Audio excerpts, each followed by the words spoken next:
As the world watched, the sudden departure of Russian forces from Syria sent shockwaves through the international community. Like the video and write your comments about the subject. Do not forget to subscribe to the channel for the most up-to-date information. For years, Russia had been the key military power holding together the Assad regime, ensuring its survival in the face of an uprising that seemed unstoppable. But now, everything was changing. It began with a whisper in diplomatic circles, a quiet announcement of Russia's strategic withdrawal from the war-torn nation.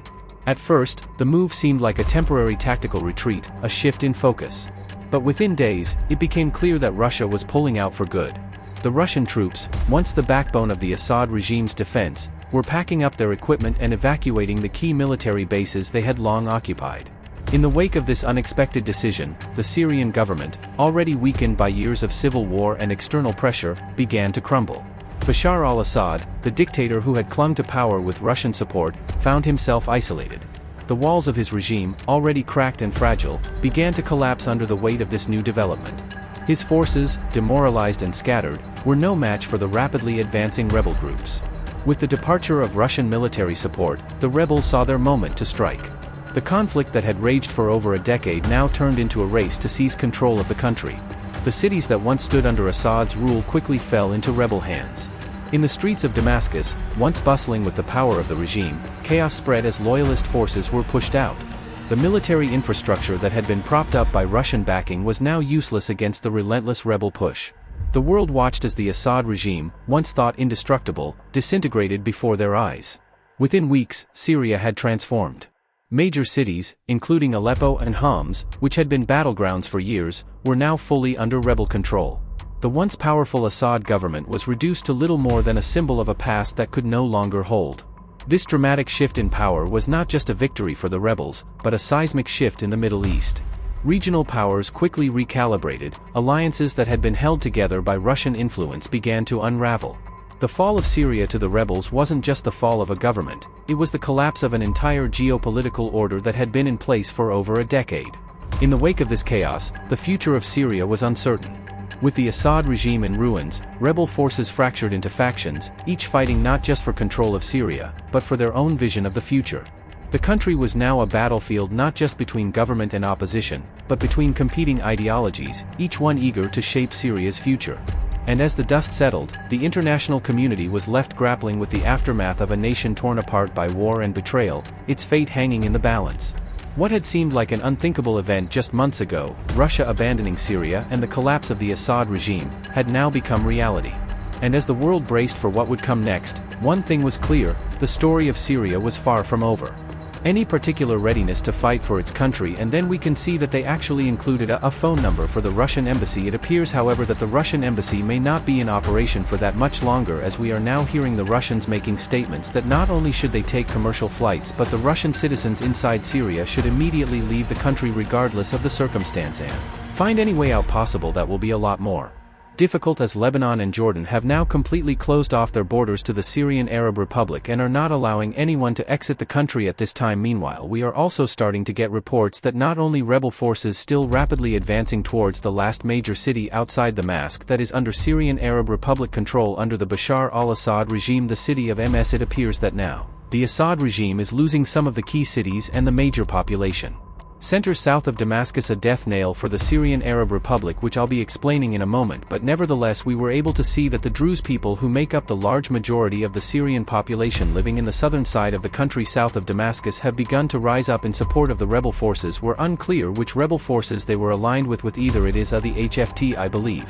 it's called, or as we call it, the Syrian Salvation Government, or SSG forces, which is what their abbreviation is, or they're aligned with the Syrian Democratic Forces at the moment. We're not exactly sure which rebel group they were actually associated with, but we were able to see that the rebels were taking the city of Saa and had already captured the police headquarters within the city, largely showing that all the civil administration buildings are under their control. Applause, music. Moving on from that clip and into our next one, we can then see that the Druze rebels are now tearing down portraits in pictures of Bashar al-Assad inside of the police office, which we can see right here, and that's the end of that clip right there. But once again showing the rebels are clearly in control of OA at the moment. Meanwhile, other rebel outcrops have popped up in different areas, as we have been able to see a fairly large Druze uprising. We can see such places as Allah, which at the moment was not liberated, has been liberated at this time, and it appears That wide sweeping areas of the entirety of southern Syria outside of the Golan Heights, which are currently under Israeli occupation, are now under the control of the Druze rebels. Once again, we're not exactly sure who the Druze rebels align with specifically, whether it is actually the SDF or the SSG, we're not entirely sure, but we will probably be seeing here in the moment that they will start to openly align with one side or the other. We are somewhat anticipating that it most likely will be SSG forces that they begin to align with. The writing is largely on the wall, and it is starting to show that the rebels have a large amount of momentum and a lot of morale for the large part to be able to continue their fight against the Syrian Arab Republic's government and finally bring it into the Bashar al-Assad regime. But there are certainly a lot more things that are being heard out near the Euphrates River that are really showing us that things are not going well for the Syrian Arab army, as major bombshell announcements have been made along the entire length of the bank of the Euphrates, a major defensive element for the Syrian Arab army to be able to hold back the SDF, that every single one of their forces are currently in retreat at this moment through the desert and are racing to make their way towards the city of Damascus. From what we understand, the entire area is being abandoned by the Syrian Arab army. And we were able to see one clip right here showing the Syrian Arab army leaving the area of Daara or just today. Meanwhile, outside the area we have been able to see that the Syrian Democratic Forces are already advancing to fill in the power vacuum left by the Syrian Arab Republic at this moment, as we are seeing that advances have been prepared into such settlements as al-Sham, which have been a subject of American airstrikes earlier on during the Israel-Hamas war, which began in 2023 as larger part of the Iran-Israel proxy war that's been going on since the mid-80s. But we were able to see the column preparing its advance into al-Sham just about an hour ago, and we see them showing the convoy in its entire length as it makes this preparation to cross Euphrates for the first time in years. The clip ends there, and as it ends, the convoy set forward and captured the town of al-Sham, which is now and by official declaration under the control of the Syrian Democratic Forces. This is according to all the information we've been getting at the moment, which is also corroborated by Reuters, a fairly credible source on reporting the situation on the ground not only in Syria but in many other places of the world. It even appears that the Syrian Free Army, which largely has been inactive at the moment, is now sensing blood in the water and attempting to get military support from the Israelis to try and take control of the southern area of the country that where the Druze rebels may be. Currently the Syrian Free Army, or the Free Syrian Army, the FSA, is currently under the American protection at the Atom garrison, but according to a direct statement from the Free Syrian Army commander, he stated that we are open to friendship with everyone in the region, including Israel. We have no enemies except the Assad regime, Hezbollah and Iran. We hope that Israel will help us more, and it does appear that the Syrian Free Army is once again trying to show itself to be a very Western-aligned and pro-American and pro-Western interest force, considering it's largely been under the protection of the United States the entire time. It still seems though that every single faction in the conflict now, not just the SSG, not just the SF or the SDF or the SFA, every single one of them at the same time is now sensing that the Syrian government is in a state of collapse and are racing at the moment to be able to take control as of much of Syria as they possibly can. And it seems as though the Syrian government does know that time is up. We have now heard statements that prime ministers and other higher-up officials of the Syrian government is beginning to flee. We are starting to hear defections within the Syrian government inside of Damascus, as it appears that anyone's trying to find a way out of Syria at this moment, including government officials that will most likely be held accountable for their crimes and atrocities committed under the Bashar al-Assad regime. And meanwhile, one of the most damning pieces of news is that we finally have heard the whereabouts of Bashar al-Assad. We now understand that the picture that has been going on for the large part this entire time is that his family actually did leave on a Russian aircraft for the city of Moscow and has been in the Four Seasons Hotel pretty much since Aleppo has fallen. However, the information about Bashar al-Assad being inside of Moscow at that time appears to have been a false, reported by many, including some inside of the Russian Federation itself. Bashar al-Assad had actually remained in Damascus, Syria up until today, and we are now starting to hear that even the top dog of the Syrian Arab Republic itself is understanding that there is no more time for the Hello everyone, I'm the Enforcer and welcome to a special breaking news segment, as news has come out that the final hours of the Bashar al-Assad regime are being seen as rebel forces of all factions are rapidly advancing towards the nation's capital in Damascus, and government officials have fled over just the past few hours. Most of this information that we'll be showing you all on the special breaking news report will largely be nearly live from the actual incidents that are happening on the ground, as most of these situations have only been developing at least in these final hours over the past 2 to 3 hours or so, as we are now seeing that it appears that the Syrian Arab Republic is quite truly going to most likely not last until the next few days. We were able to get major news today from our around the area of HS, a major city inside of Syria. I'm the third largest city inside the entirety of the Syrian Arab Republic, that rebel forces had rapidly advanced towards the city's outskirts. already moving past Aristan where the bridge had been knocked out yesterday and have already advanced just a few miles north in the town of Atb. If I'm pronouncing that correctly, we were able to see video and picture footage confirming that these rebels had arrived, which we can see right here in this applause clip. We hear a large amount of celebratory gunfire as the convoy is now moving on its way towards the outskirts of Aus. The convoy is advanced practically unopposed from the southern outskirts of Hama just last night. Meanwhile, further south of the town and right on the outskirts of MS itself, we've been able to see that the rebels are now preparing for their push into the city. We are assuming that the push is going to be one of the largest ones so far, and while the city of Alio may have been captured practically without a fight, the city of MMS appears to also be soon to be captured without a fight. MS is an incredibly large city. It is just a little bit smaller than the city of Aleppo, which had around 2 million people living in it, and the city of Aleppo, interestingly enough, population-wise, is the exact same size as the capital of Ukraine, Kyiv. From what we are understanding, it seems as though the rebels are giving at least as much preparation as they are trained to, and it appears that the rebels and the Syrian Arab army had practically no training, but nevertheless they are giving it their best to try and have at least some sort of a plan of how they're going to advance into the city and take it. And we were able to see in the clip right here the preparations that are being made for that advance that will begin most likely very applause music soon. We can see the convoy now moving forward as others continue their preparation along the city's outskirts and its streets. Music that's seen in that clip right there, but once again showing the preparations of the rebels that have already made it to the outskirts of MS. According to information that we have at the moment, there are rumors that the city has already been abandoned by the Syrian Arab Republic's Syrian Arab army, as it does appear that according to reports from AFP, Syrian troops have already withdrawn from the key city of MS following a rebel assault that was on the outskirts. We are unsure at the moment where the Syrian Arab army is. They may be inside the city of MS or they may have already retreated well beyond. However, it seems as though the situation is very serious.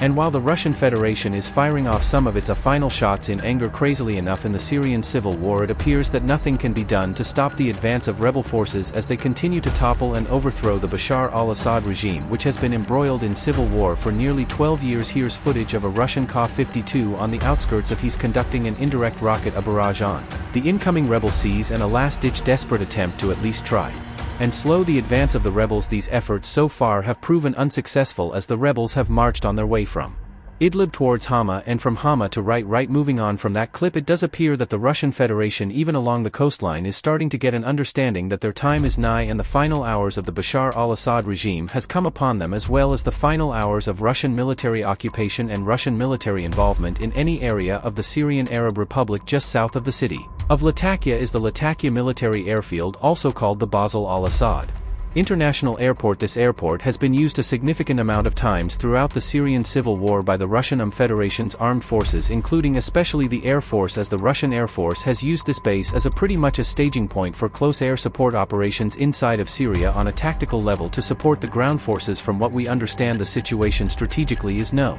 longer tenable for the Russian Federation to hold the Basel al-Assad International Airport, or as it's called in the world, the Latakia Airbase. For this reason, we've started to see that the remaining assets of the Russian Federation at the airbase are being evacuated further south towards the base at Tartus. Tartus is a naval base where some of these vehicles and equipment may be picked up by the Russian Navy and then transported back into the Russian Federation on the long voyage all the way around the entirety of Europe and into a North Sea base. From what we understand, these are some of the last videos we will ever see of Russian military vehicles inside of the Syrian Arab Republic. These are AS-300 and S-400 service-to-air missile system that is already moving out of the Latakia area and the Latakia Air Base and moving towards the port of Tartus just 30 minutes ago. Music once again showing the Russians are not doing that well, and at least according to Russian military bloggers, it appears that the end is nigh to them, as well as we have been able to get some interesting statements from those such as CS News, which is a very prolific pro-Russian, I guess you could say, military blogger if you want to call him that, and here's exactly what they said today on the situation. The Russian embassy in Syria is giving a transparent hint. The Russian embassy in Syria reminds Russian citizens living in the Syrian Arab Republic of the possibility of leaving the country on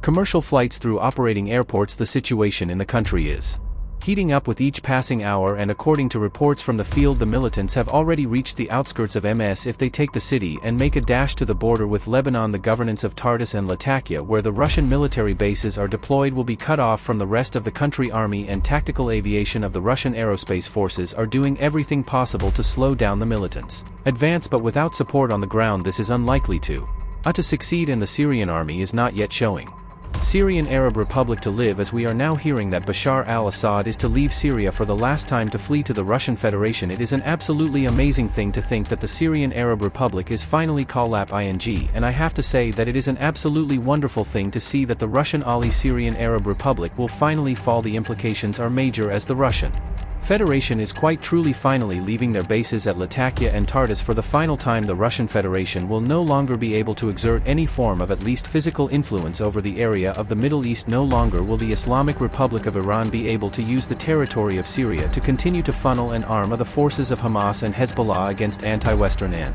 anti-American interests. The Russian Federation and the Islamic Republic of Iran's grip over the areas of the northern Middle East and the reign of terror that they've largely been inflicting among the local populace, and not only that against Western allied countries in the region, is now going to be coming to a very swift end. It is a time that is one for the history books, a civil war that has lasted nearly 12 years, lost in a matter of 12 days after the offensive began by the SSG forces outside of Aleppo. At the moment, the Syrian government is quite literally fleeing, most like the cockroaches they've largely been over the entire conflict, and are now heading for any country that may be able to give them safe harbor, including the Russian Federation. Bashar Assad is leaving the country for the last time, and the Bashar al-Assad regime and the Assad family, for the large part that has been in control of Syria for practically most of its history in the modern age, is finally coming to an end. The future of Syria, even though this sounds as though a very positive note, is still an uncertain one, and one that may be mired with future conflicts. However, we are largely hearing that the wish for more war may not be one that is too strong, as we are already hearing that the SDF is pledging that they will be conducting no fighting against HHTS, or as we call them, Syrian Salvation Government Forces, from what we're understanding, and it does appear that the country will finally be entering, at least from the statements that are being made right now, some sort of a time of peace.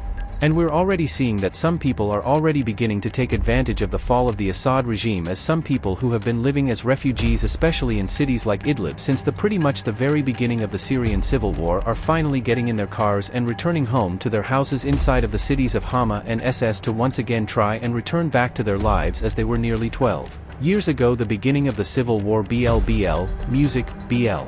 Music, halahar alahar, music, applause, applause, applause, hey, music, applause, music. It is truly the end of an era for an entire 12 years. Once again, to remind everyone, this nation has been embroiled in the civil war unlike any other. It has been prompted up and supported by the Russian Federation for an entirety of 12 years. The Bashar al-Assad regime, who has conducted untold tragedies and atrocities against the people, will finally be falling, most likely by the end of the next 2 to 3 days. It may even be quicker than that. It may actually be within the next day itself, but it nevertheless does appear that while that is going on, the Islamic Republic of Iran is starting to try and brew up a future problem in the region, possibly to support its interests outside of the Syrian Arab Republic collapsing, and their ability to support Hezbollah and Hamas becoming a lot more difficult in the future, as we are now starting to hear that, according to the IAEA, which is the International Atomic Energy Agency, that Iran has abandoned its short-lived pledge to stop enriching uranium close to levels needed for nuclear weapons production. This is once again showing us that the Islamic Republic of Iran very quickly is already backed out on their promise and is on the path to the creation of a weapon of mass destruction. Once again, hopefully Western nations who are not aligned to the Islamic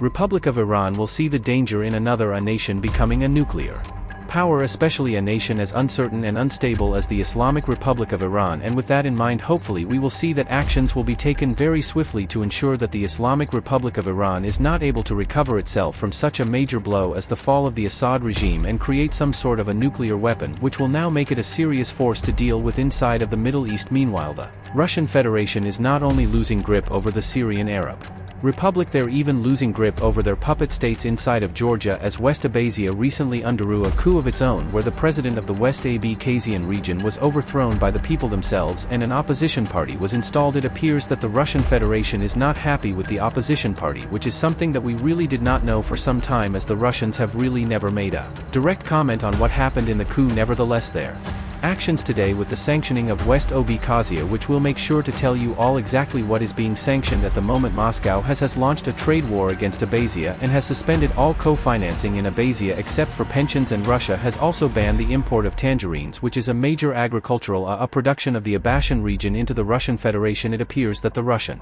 Federation is so strapped for manpower that they cannot even attempt To send a small force into Abkhazia to ensure that the Russian-aligned party remains entirely in power. At the time they were not even able to ensure that the best they can do is ban the importation of tangerines, really showing how far the Russians have fallen from being one who thought that the world was entirely in their grasp to the point that they're now fighting over the import of tangerines. It's showing that the Russian Federation along with the Syrian government is not long for this world and most likely will not be able to last that much farther, at least in the Ukraine war with what's going on at the moment, and will not really be able to last that much longer in really any instance, including inside of their own domestic affairs. But nevertheless, that is all of the breaking news that we have in the special breaking news report today. I have to thank everyone so much once again for watching. I hope that you all have enjoyed this short breaking news summary so far, and if you all have, please make sure to subscribe, like and comment, and if you want, support us on Patreon in link in the description below. To give you all a little bit of an aside, the reason why we're not as hyper and excited today, or at least I am in the news coverage, is that this is truly the end of an era that we are seeing right now with the Syrian civil war. Practically my entire life, well, about half of my life that I've been alive, this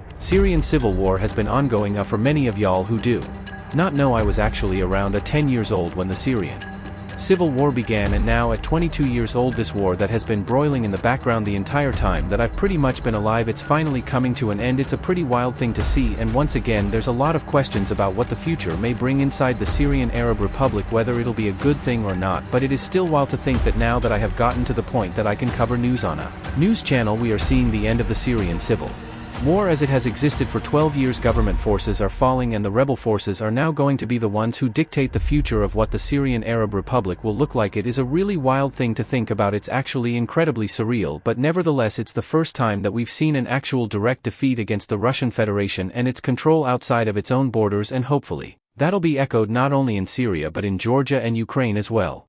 But still, a big thanks so much once again to everyone for watching, and I will see you all in the next one.